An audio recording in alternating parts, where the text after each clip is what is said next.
नमस्कार. मी भाऊ तोरसेकर. तुम्ही बघत आहात प्रतिपक्ष. मित्रांनो, मी हिंदीमध्ये आणि मराठीमध्ये काही प्रमाणात, पण हिंदीमध्ये जास्त गेल्या जवळजवळ 2 महिन्यामध्ये बंगालच्या निवडणुकीच्या निमित्ताने बरेच व्हिडिओ केलेले आहेत. आणि केवळ माझ्याच प्रतिवाद ह्या हिंदी युट्यूब चॅनलवर नव्हे, तर माझे जे अनेक हिंदी युट्यूबर पत्रकार मित्र आहेत, त्यांच्याही पॉडकास्टमध्ये मी बंगाल या विषयावर बोललेलो आहे. सॉरी.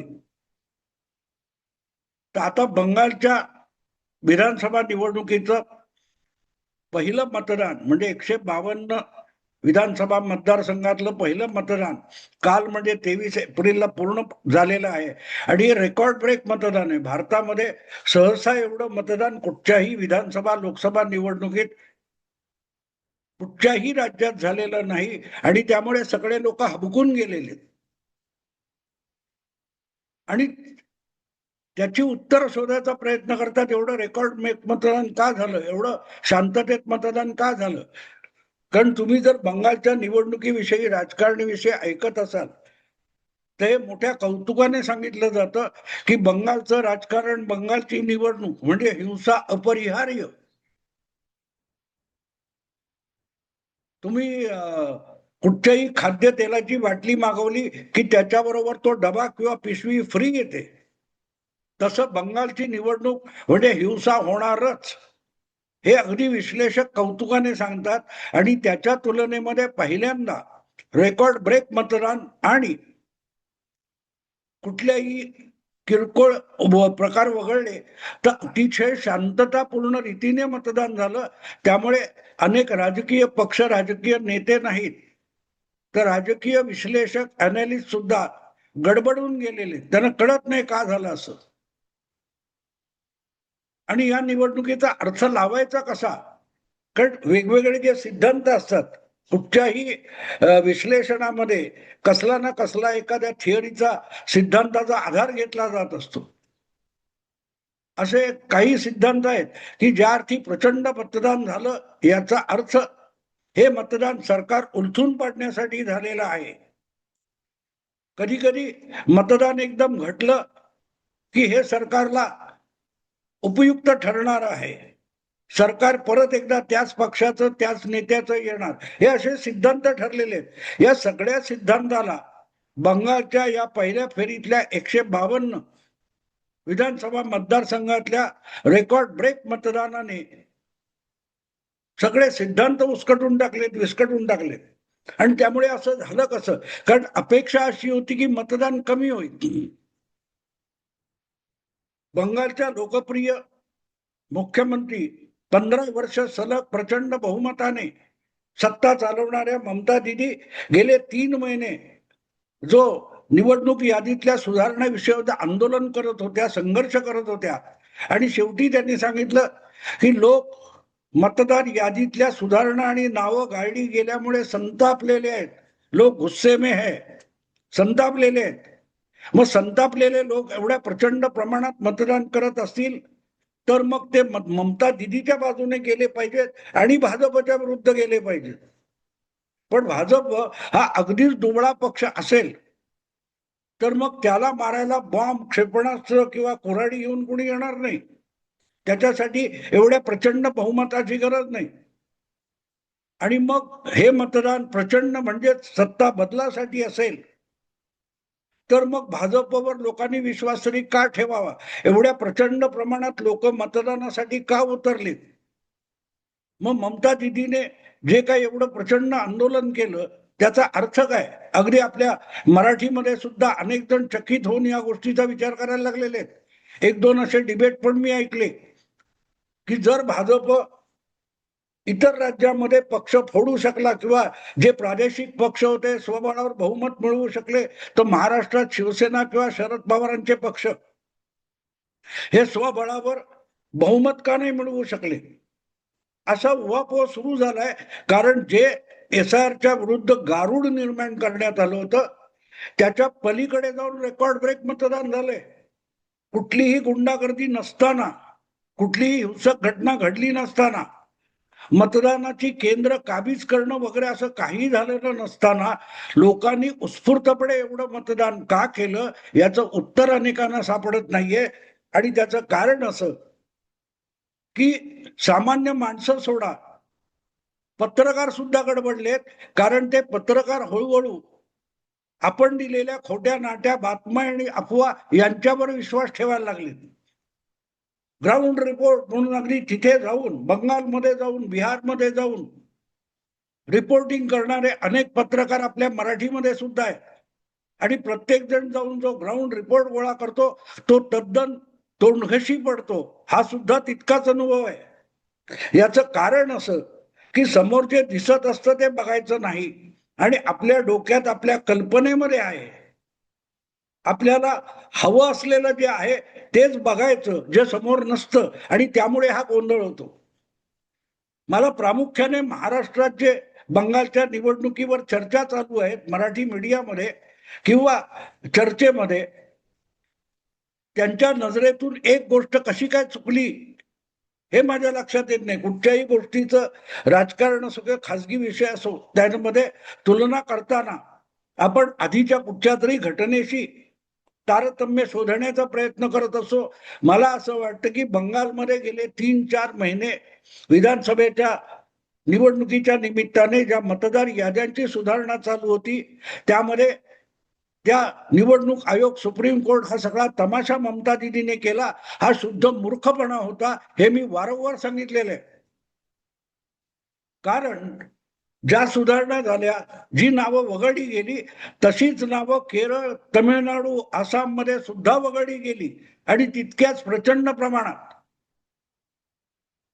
तमिळनाडू किंवा केरळमध्ये तर बंगालपेक्षा अधिक प्रमाणात मतं घटवली गेलीत, पण तिथे आंदोलन झालं नाही. मग ममता का तमाशा करत होती? आणि म्हणून ममताच्या आंदोलनाचा तमाशा हा संघर्ष नव्हता, ही न्यायाची लढाई नव्हती. आणि म्हणून मी जेव्हा ममता दिदीचं हे सगळा तमाशा फसला आणि इतकं प्रचंड मतदान झालं, त्याचं कारण शोधत गेलो, तेव्हा माझ्या लक्षात आलं की ममताचं आंदोलन हे आंदोलन नव्हतं. त्या आंदोलनाला जनतेचा कुठलाही पाठिंबा नव्हता. माध्यमातून फुगवला गेलेला फुगा, या पलीकडे ममताचं SIR विरोधी आंदोलन, याला काडीचाही अर्थ नव्हता, हे माझ्या लक्षात आलं. आणि मग मी जेव्हा तुलना करायला लागलो, तेव्हा मला मध्यंतरीच्या 2-4 वर्षामध्ये महाराष्ट्रात जरांगे पाटील नावाच्या एका चमत्कारी माणसाने जो मराठा आरक्षणाचा आंदोलनाचा भूलभुलैया निर्माण केला आणि माध्यमांनी त्याच्यात भर हवा भरली आणि शेवटी तो फुगा फुटला, तसंच्या तसं बंगालमध्ये होताना मी बघतो आहे. बंगालमध्ये SIRच्या निमित्ताने ममता दिदींनी फुगवलेला फुगा आणि जरांगे पाटील यांचं मराठा आरक्षण यामध्ये काडीचाही फरक नाही. 2 वर्षापूर्वी तुम्हाला आठवत असेल,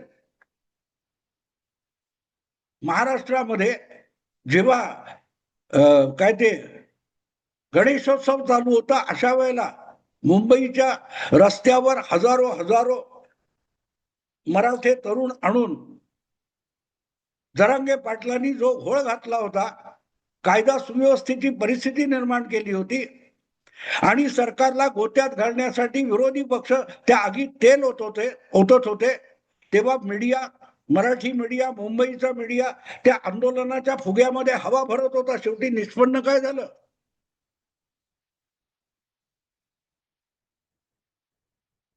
खाया पिया कुछ भी नाही, गिलास तोडा 12 आना म्हणतात. त्यापेक्षा जरांगे पाटलांच्या आंदोलनाचं काडी मात्र फलित नाही. आज आता त्याला 1.5-2 वर्ष होऊन गेली, 3 वर्ष होऊन गेली, निष्पन्न काय?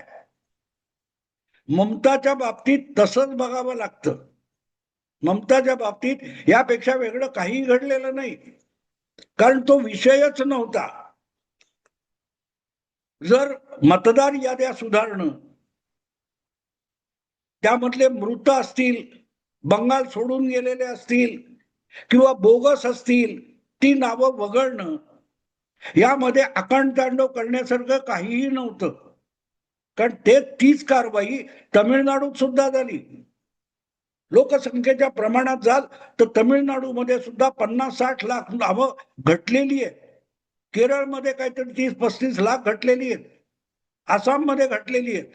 मग ती ममता का तमाशा करत होती? कारण या बोगस मतांचा वापर करून, आपल्या गुंडागर्दी करून, मतदान केंद्र काबीज करून तिथेही नसलेली नावं, म्हणजे नसलेली माणसं, त्यांची मतदार यादीत नावं आहेत, त्यांची मत ममताचे गुंड बटणं दाबून जमा करत होते.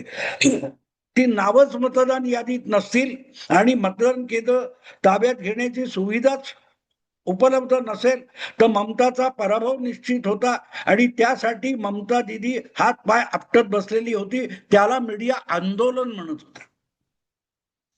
आणि त्यातलं थोतांड सोकॉल्ड पुरोगामी पत्रकारांनी दिसत नसेल तरी सुप्रीम कोर्टाला दिसत होतं. म्हणून सुप्रीम कोर्टाने ममताचा प्रत्येक दावा फेटाळून लावला आणि पुढे तक्रारीला जागा राहू नये इतक्या बंदोबस्त केला, इतक्या काय त्या सवलती उपलब्ध करून दिल्या. कडेकोट पोलीस बंदोबस्त आणि केंद्रीय सुरक्षा दलाचा बंदोबस्त दिला. हिंसेला जागा ठेवली नाही. यापूर्वीच्या निवडणुकीत गुंडागर्दी करणाऱ्यांना उचलून आत टाकलं आणि जवळजवळ 100% शांततेमध्ये मतदान पार पडलं. याचं कारण जरांगे पाटील. तुम्हाला आठवतं, आता घेतल्याशिवाय जाणार नाही. जोपर्यंत मराठा आरक्षणाचं हातात येत नाही तोपर्यंत मुंबई सोडणार नाही, अशा धमक्या ऐन गणेशोत्सवामध्ये जरांगे पाटील देत होते ना. मला तर तेव्हा वाटलं होतं, मी एक व्हिडिओ केला होता, अनंत चतुर्दशीच्या पूर्वी एक तर जरांगे पाटलांना आंदोलन मिळेल किंवा देवेंद्र फडणवीस राजीनामा देऊन पळून जातील. पण यातलं काही झालं नाही. 5व्या का 6व्या दिवशी सुप्रीम कोर्टाने थप्पड मारल्यावर जरांगे पाटील बाड विस्तारा गुंडवून मुंबईच्या सीमेबाहेर गेले होते. आठवतं तुम्हाला? कारण जो मुद्दा ज्याच्या हाती नाही त्यावरून तमाशा करणं हे आंदोलन नसतं, गडबड करणं असतं, धांदली करणं असतं. आणि खळबळ माजली, बवाल, गदारोळ, उधाण असले शब्द वापरण्याची हौस असलेल्या माध्यमांना आणि पत्रकारांना जरांगे पाटील खूप आवडतात. आणि जर जरांगे पाटील आवडत असेल तर ममता दिदी आवडणार. खुळचटासारखं बोलणारा मीडियाला हवा असेल तर राहुल गांधी आणि संजय राऊत हे पसंतीचे कलाकार होतात. पण निष्पन्न काही होत नाही. वॉशिंग पावडर निर्मा ये झागवाला है. झाग भरपूर, फेस भरपूर, पण हात घालाल तितका हात जातो, हाताला काही लागत नाही. तसं बंगालमध्ये SIRच्या विरोधात ममता दिदीने जे आंदोलन उभं केलं होतं ते बातम्यांमधलं आंदोलन होतं. बाकीच्या जनतेमध्ये त्याला काडी मात्र प्रतिसाद नव्हता. उलट बंगालची जनता दबा धरून बसली होती. कधी एकदा शांततेने सुरक्षितरित्या आम्हाला मतदान करण्याची संधी मिळते, ज्या दिवशी संधी मिळेल त्या दिवशी ममता दिदी हे किती थोतांड आहे, दादांत खोटारडी आहे, हे सिद्ध करण्यासाठी आम्ही मतदान करू, ही मनोमान खुणगाट बांधून बंगालचा मतदार टपून बसलेला होता, दबा धरून बसलेला होता. आणि म्हणून 23 तारीखला 152 मतदारसंघामध्ये मतदान सुरू झाल्यानंतर पहिल्या 2 तासामध्ये जवळजवळ 18% मतदान झालं. 4 तासामध्ये सकाळी 11 वाजेपर्यंत सरासरी 40-41% मतदान झालं. 1 वाजेपर्यंत जवळजवळ 65-70% मतदान 1 वाजेपर्यंत झालेलं होतं. हे सगळं कशामुळे झालं? तर मतदाराची काडी मात्र सहानुभूती ममता दिदीच्या आंदोलनाला नव्हती.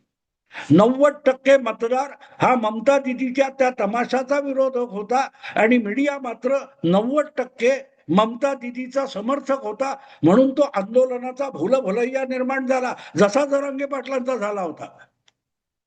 जरांगे पाटलांच्या त्या आंदोलनाला मुंबईकर नव्हे, महाराष्ट्रातल्या सुद्धा बहुतांश मराठ्यांचं समर्थन नव्हतं, सहानुभूती सुद्धा नव्हती. आणि त्याचं प्रतिबिंब लगेच नंतर झालेल्या विधानसभा निवडणुकीत पडलं.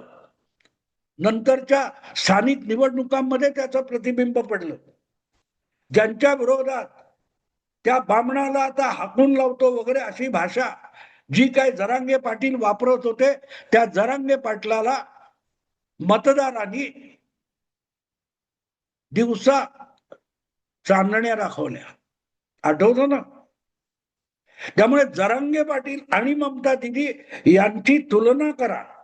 जरांगे पाटलांचं आंदोलन आणि ममता दिदीचं SIR विरुद्धचं आंदोलन याची तुलना केली तर आज मी बोलतोय तेव्हा म्हणजे जवळजवळ 10 दिवस आधी मतमोजणीपूर्वी तुम्ही बंगालमध्ये काय निकाल लागेल याचं उत्तर तुम्हाला मिळेल. मराठ्यांची मतं तुम्हाला नकोत का अशा धमक्या कोण देत होता? जरांगे पाटील.